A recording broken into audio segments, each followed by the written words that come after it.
Hello friends, आज हम पढ़ने जा रहे हैं क्रिमिनल प्रोसीजर कोड 1973 में सेक्शन 41 जो कि डील करता है कि पुलिस कब किसी भी व्यक्ति को बिना वारंट के गिरफ्तार कर सकती है, बिना वारंट के गिरफ्तार कर सकती है या बिना किसी मजिस्ट्रेट की आज्ञा के गिरफ्तार कर सकती है।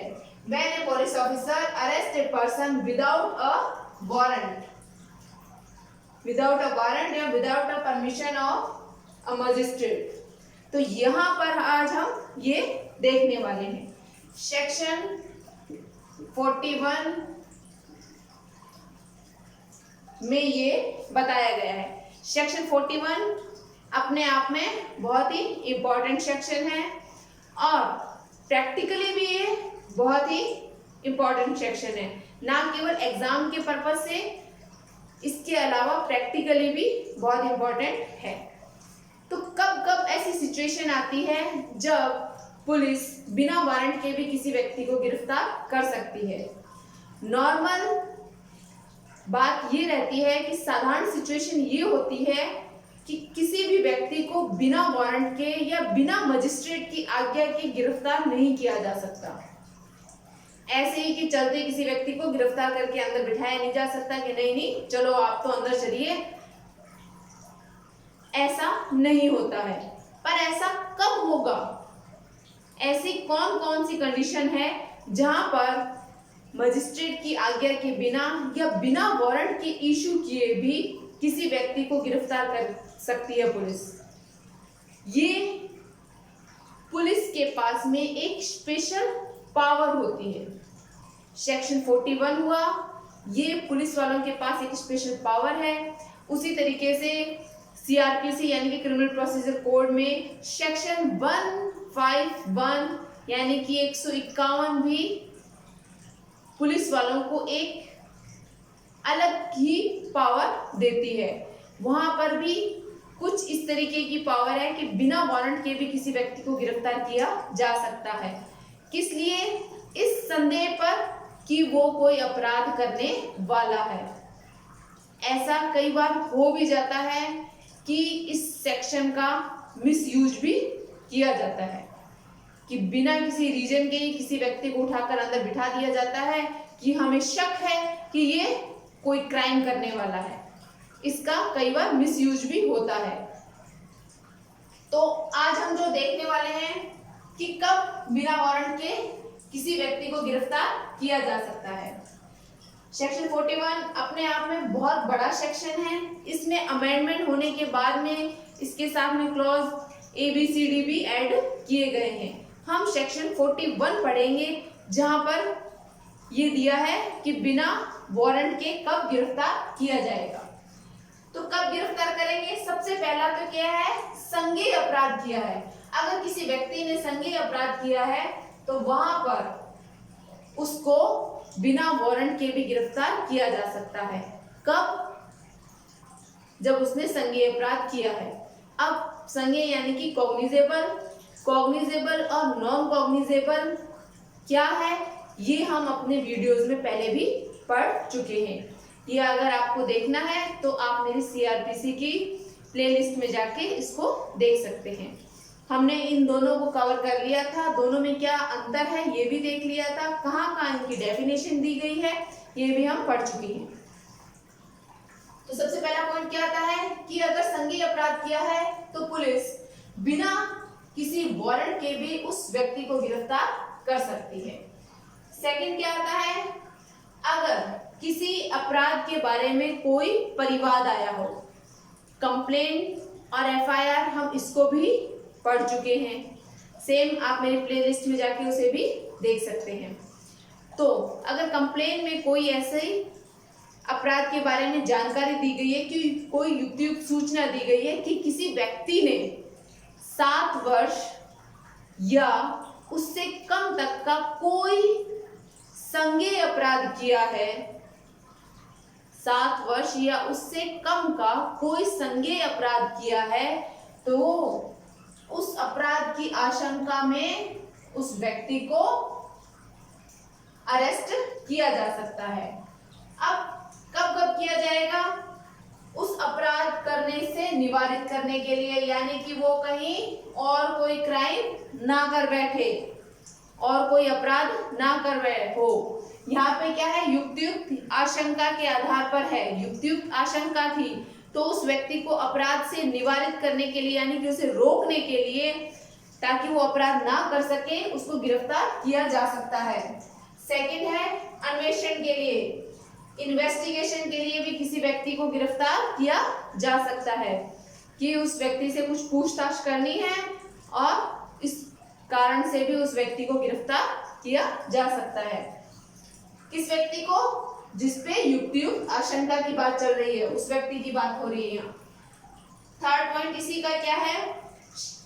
अगर ऐसा लगता है, पुलिस वालों को ऐसा लगता है कि वह व्यक्ति जिसपे हमें युक्तियुक्त आशंका है, इन्वेस्टिगेशन के लिए गिरफ्तार कर सकते हैं। और उनको अगर ये आशंका लगती है कि वो जो एविडेंस है उनके साथ में वो कोई ना कोई छेड़खानी करेगा, या जो एविडेंस है जो उसको अपराध में फंसाएंगे उनको वो गायब करने की कोशिश करेगा, तो उसको इस तरीके की सिचुएशन में आने से पहले, यानी कि ऐसा करने से रोकने के लिए कि वो किसी एविडेंस को गायब ना कर दे और उससे कोई छेड़खानी ना करे, उसे रोकने के लिए भी अरेस्ट किया जा सकता है। नेक्स्ट आता है कि उस अपराधी के द्वारा, यहाँ साक्ष्यों की बात चल रही है, यहाँ एविडेंस, जो व्यक्ति एविडेंस देने आएगा, जो उसके खिलाफ एविडेंस देने आएगा, उस व्यक्ति को वो उत्प्रेरणा, धमकी या वादों से निवारित ना करे। यानी कि जो व्यक्ति एविडेंस देने आता है, कई बार ऐसा होता है कि अपराधी जो बाहर होते हैं उनको अगर पता होता है कि फला व्यक्ति मेरे खिलाफ साक्ष्य देने जा रहा है, तो वो उसे डराते धमकाते हैं कि तुम अगर मेरे खिलाफ बोले तो मैं ये कर दूंगा, वो कर दूंगा, समथिंग कुछ भी, जिससे वो क्या है, उसके खिलाफ साक्ष्य दे ही ना, या तो डराएंगे धमकाएंगे, या फिर क्या करेंगे, कुछ ऐसा प्रॉमिस करेंगे, कुछ ऐसे वादे करेंगे कि अगर तुम मेरे खिलाफ साक्ष्य ना दोगे तो मैं तुम्हें इतने पैसे दे दूंगा, या मैं तुम्हारे परिवार की देखभाल करूंगा, या ऐसा वैसा कुछ भी, इस तरीके के जो प्रलोभन देकर उसको साक्ष्य देने से रोकने के लिए वो ऐसा एक्ट करता है क्रिमिनल। तो वहां पर ऐसा ना करे, वो अपराधी ऐसा ना करे, उसके लिए भी उसको गिरफ्तार किया जा सकता है। यानी कि अगर वो साक्ष्यों को गायब करता है तो अरेस्ट कर सकते हैं, और अगर साक्षी कोई गवाह देने आ रहा है, उसको अगर डराएगा धमकाने की अगर सिचुएशन लग रही है, तो उस स्थिति में भी उसको गिरफ्तार किया जा सकता है, और वहां पर वारंट की या किसी भी मजिस्ट्रेट के परमिशन की जरूरत नहीं है। थर्ड क्या है? अगर उसकी उपस्थिति कोर्ट में जरूरी है, अगर उसकी उपस्थिति कोर्ट में जरूरी है और वो भाई साहब भाग गए हैं, तो वहां पर भी उसे बिना वारंट के गिरफ्तार करके लाया जा सकता है। कहां पर? जहां उसकी कोर्ट में उपस्थिति जरूरी है। तो ये हमारा इसके थे पॉइंट्स, जहां पर क्या था, 7 वर्ष या 7 वर्ष से कम तक की बात चल रही है, कोई संज्ञेय अपराध करने की आशंका है और वो अपराध की सूचना हमें कोर्ट में परिवाद के आधार पर मिली है। कंप्लेंट और परिवाद मैंने जैसा बताया हम पढ़ चुके हैं। कंप्लेंट सीधी मजिस्ट्रेट को होती है और एफआईआर पुलिस के समक्ष की जाती है। आते हैं नेक्स्ट पर।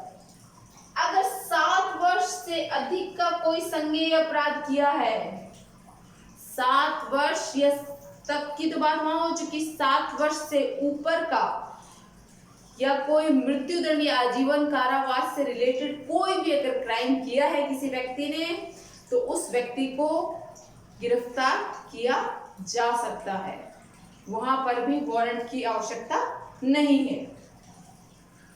नेक्स्ट पॉइंट क्या आता है? गृह भेदन का उपकरण। गृह भेदन हम आईपीसी में पढ़ेंगे। गृह भेदन भी क्राइम है। गृह भेदन यानी कि किसी के गृह में भेदन करना, किसी व्यक्ति के घर में उसकी विदाउट परमिशन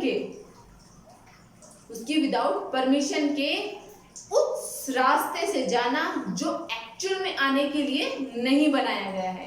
गृह भेदन वो है जहां पर किसी अन्य व्यक्ति के घर में इस तरीके से प्रवेश करना जो कि प्रवेश द्वार है ही नहीं, आने के लिए रास्ता है ही नहीं। तो वहां पर कुछ 6 पॉइंट दे रखे हैं गृह भेदन के, वो हम आईपीसी में कवर करेंगे।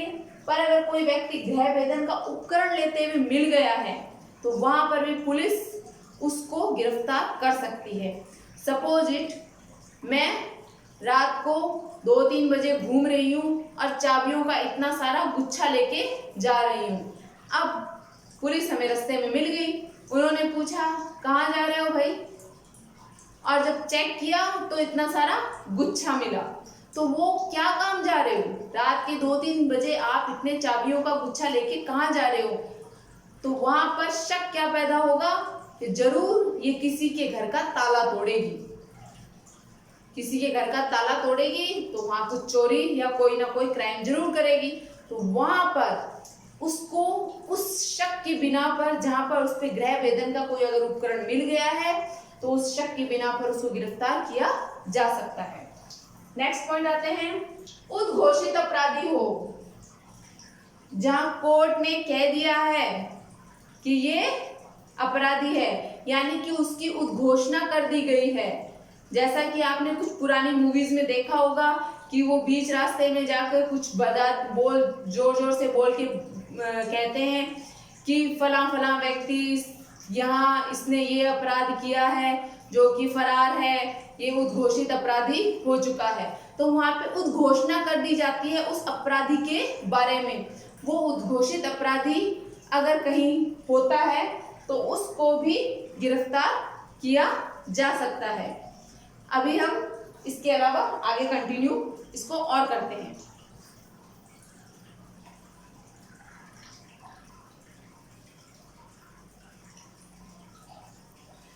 चलिए नेक्स्ट पॉइंट पर आते हैं कि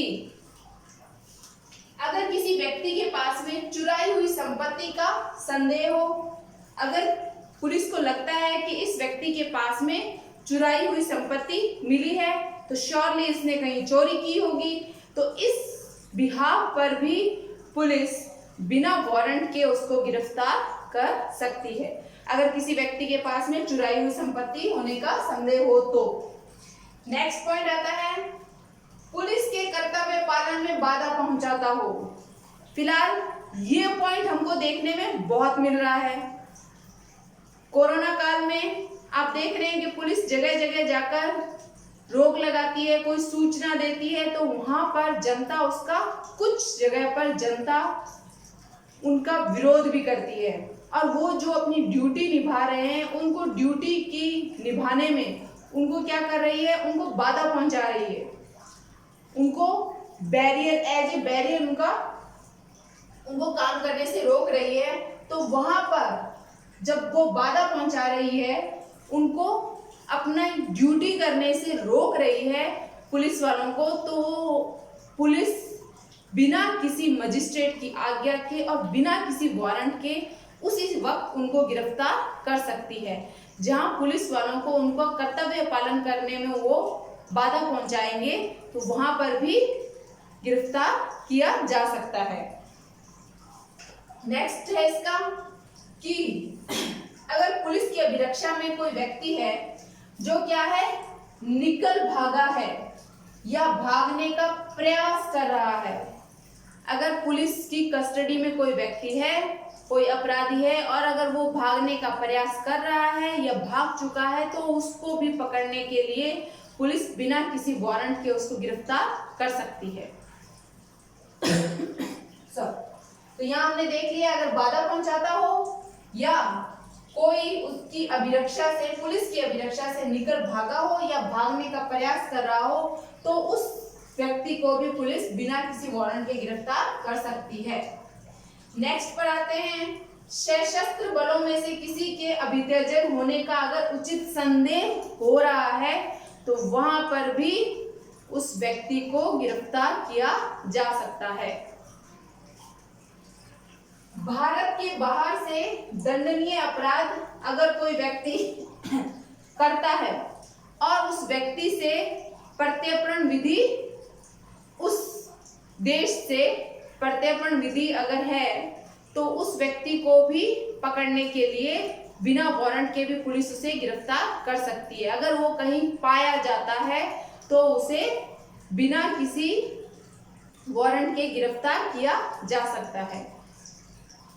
किसी अदर कंट्रीज में अगर कोई व्यक्ति क्राइम करता है, भारत के विरुद्ध कोई क्राइम करेगा, तो उस पर्सन को लाने के लिए, जैसे मान लीजिए भारत का कोई व्यक्ति है, वो यहाँ क्राइम करके बाहर भाग गया है, तो उसको वहां से लाने के लिए दोनों देशों के बीच में एक प्रत्यर्पण संधि होना आवश्यक है। उस संधि के बिहाफ पर ही उस क्रिमिनल को वापस भारत में लाया जा सकता है। ये भी जरूरी है कि जो अपराध यहाँ किया है वो अपराध ही वैसा, यानी उसको अपराध को अदर कंट्रीज में भी अपराध माना जाना चाहिए। जैसे मान लीजिए यहाँ भारत में हत्या की है और वो लंदन चला गया है, तो लंदन में भी हत्या क्या है, एक अपराध होना चाहिए। तो उस सिचुएशन में क्या होता है कि प्रत्यर्पण संधि होती है देशों के बीच में, और वहां से उस अपराधी को उस देश में सौंप दिया जाता है जिस देश में उसने क्राइम किया है। तो यही, इसके अलावा जो प्रत्यर्पण क्या है ये सब हमने इंटरनेशनल लॉ में पढ़ लिया है। तो यहाँ पर भारत के बाहर से अगर कोई दंडनीय अपराध करता है और वो अगर पाया जाता है तो उसको भी बिना किसी वारंट के गिरफ्तार किया जा सकता है।